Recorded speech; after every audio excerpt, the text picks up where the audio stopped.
Sabi nga nila, ang Pilipinas ay puno ng magagaling na kumakanta, mula sa kanto, mall, hanggang inuman at barangay fiesta. Pero aminado tayo, hindi lahat ng hit song ay galing sa tunay na singers. Gusto ko nang bumitaw.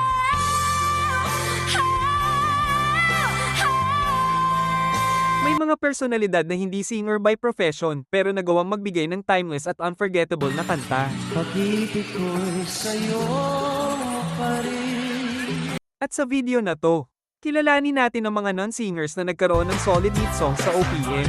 Sabay-sabay tayo. Jericho Rosales.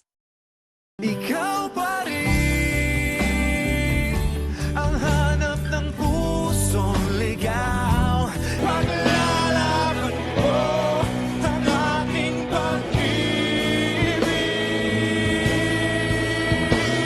Hindi makalipas.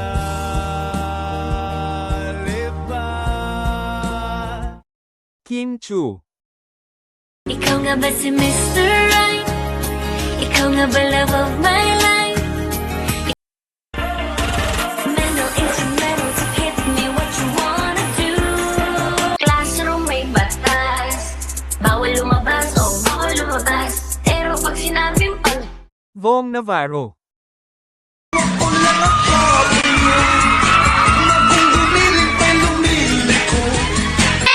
1, Pamela Mela 1, Pamela 2, Pamela Mela 2.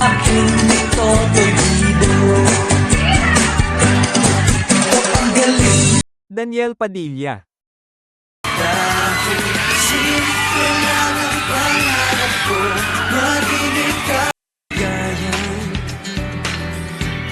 Iyong hati nasa na ang lahat, pati ang puso ko.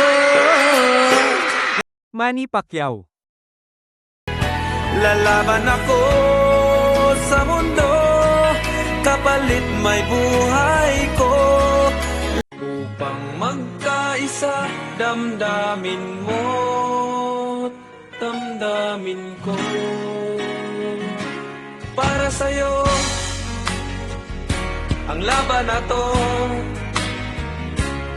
Tom Rodriguez. Filled with so much longing, felt good inside. Kay tagal naghintay at ngayon'y dumating. Maha Salvador. Pwede bang magtanong, sana ay may sagot. Dapat bang maghintay sa'yo?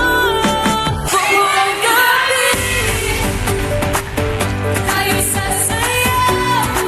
Dahan-dahan, dahan-dahan, dahan-dahan lang. Oh, Willie Revillame.